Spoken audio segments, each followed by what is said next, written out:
3월 20일 금요일입니다. 요한복음 14장 15절로 21절입니다. 너희가 나를 사랑하면 나의 계명을 지키리라.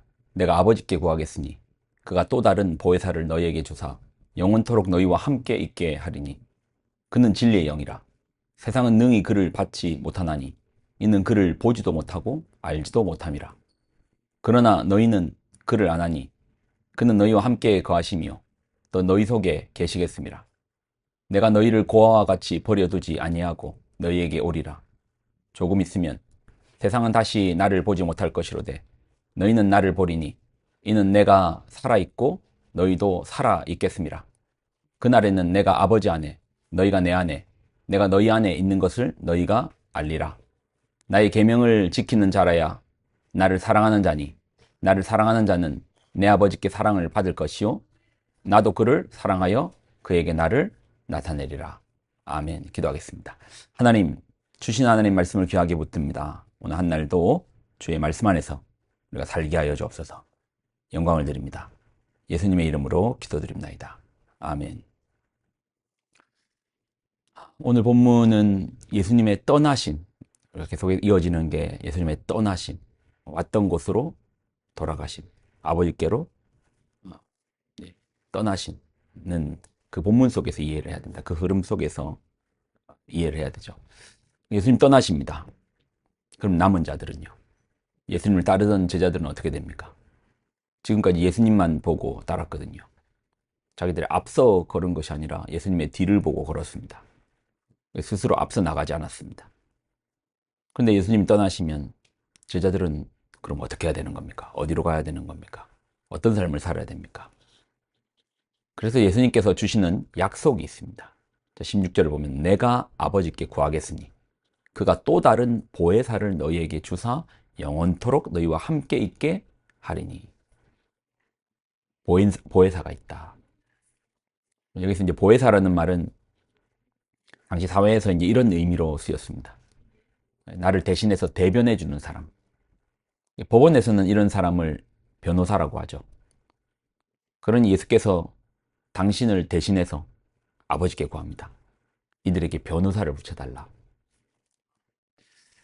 제자들이 뭐 법적으로 잘못했습니까? 그런 의미라기보다 제자들이 이제 살아갈 세상은 보이는 세상을 살지만 보이지 않는 하나님 나라의 백성으로 살아갈 것입니다.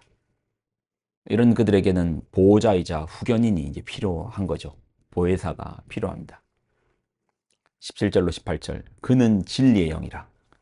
세상은 능히 그를 받지 못하나니 이는 그를 보지도 못하고 알지도 못함이라. 그러나 너희는 그를 아나니 그는 너희와 함께 거하시며 또 너희 속에 계시겠습니다. 내가 너희를 고아와 같이 버려두지 아니하고 너희에게 오리라. 그러면 우리는요? 우리는 제자들과 다릅니까? 같은 형편이죠. 우리도 이 땅에 살지만 이 땅의 시민권으로 사는 것이 아니라 하나님 나라의 시민권으로 사는 것이죠. 그래 성도는 이중 국적자죠. 이런 우리에게 분명 보혜사 성령님이 함께 하셔야죠. 참된 제자로 산다는 것은 언제나 세상의 물결에 역행하는 삶 아닙니까? 세상이 하나님 모르죠. 하나님 법도 모르죠. 말씀도 모릅니다. 인정하지도 않습니다. 그런 이 세상 속에서, 이 세상의 법 속에서 하나님의 법, 하나님의 말씀을 믿고 의지하고 따른다. 분명 사는 것은 우리가 밥 벌어 먹고 생활하고 애들 공부 가르치고 사는 것은 이 땅인데 우리 안에 그 마음의 법은 우리가 따르는 법은 하나님 말씀, 하나님의 법, 하나님 나라의 법을 의지하여 사니까 부딪히죠. 세상은 세상의 방식이 있고 욕심을 따라 나아가는 세상의 길이 있을 것인데 진리와 의의 하나님 말씀으로 살라니 이게 부딪히는 거예요. 부딪힙니다. 세상의 법을 알아도 우리의 재성으로 이제 법을 어길 때도 있는데 세상을 인정하지도 아니하는 하나님의 법을 어떻게 이제 우리가 따르며 살겠어요? 이게 쉬운 게 아니죠. 그러면 우리가 세상의 법, 그냥 하나님 법, 말씀을 그냥 안 따르면 되는 거 아닙니까? 21절 나의 계명을 지키는 자라야 나를 사랑하는 자니 나를 사랑하는 자는 내 아버지께 사랑을 받을 것이요 나도 그를 사랑하여 그에게 나를 나타내리라. 그러니까 하나님과의 관계성에서 하나님과의 연결성 지점에서 하나님 말씀을 떼놓고 그 연결의 지점을 잡을 수가 없는 거예요. 우리가 하나님 계명을 지킬 때 하나님 사랑하는 것이고 그때 하나님의 사랑을 받는 것이고 예수님과도 연결되는 거죠. 근데 다시 말씀드리지만 이 세상을 살면서 그 말씀을 따르고 지키고 산다는 것이 쉬운 게 아닙니다. 그래서 우리에게 누가 필요하다는 거죠? 우리를 도우시는 보혜사가 필요하다는 거예요.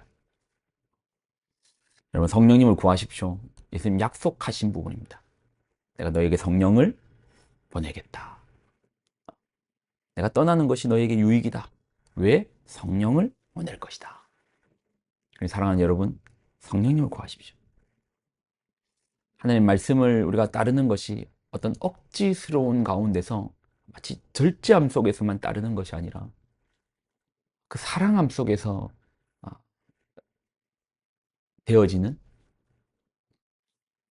나는 그냥 내 삶을 사는데 그것이 마치 하나님 말씀 안에서 거해지는 누가요? 성령님께서 우리를 도우실 때 이게 가능합니다. 오늘 한 날도 주의 성령님을 구하시고 성령의 도우심을 구하시고 우리가 가는 걸음에 우리가 살아가는 삶에 또 만남에 여러 삶의 일들이 있을 건데 그때마다 그 사건마다 그 시간마다 성령님을 구하십시오. 성령님 나와 함께 하여 주옵소서. 내 말을 지켜주시고 내 시간을 지켜주시고 나의 행동을 지켜주시고 나의 만남을 주관하여 주시고 우리 변호사잖아요. 여러분 우리가 이제 변호사랑 같이 다니면은 법적 문제가 있을 때 내가 말합니까? 변호사가 말해가지고 그 말을 하시면 안 됩니다. 이건 얘기하십시오. 이 말은 제가 하겠습니다. 예수님께서 우리에게 성령님을 마치 변호사와 같이 우리에게 보내주신 거예요. 그리고 이 땅을 살아가면서 우리에겐 든든한 변호사가 있습니다. 영원한 변호사가 있습니다. 우리를 변호해 주실 분이 있습니다. 그분을 의지하고 살기를 소망합니다. 기도하겠습니다. 하나님, 우리를 도우시는 하나님의 그 음성을 따릅니다. 우리에게 성령을 보내주시겠다. 너희와 항상 함께하게 해주시겠다. 약속하셨습니다. 그 약속 의지하고 믿음으로 나아갑니다. 오늘 한 날도 주님 말씀 안에서 승리하게 하여 주옵소서. 영광을 드립니다. 예수님의 이름으로 기도드립니다. 아멘.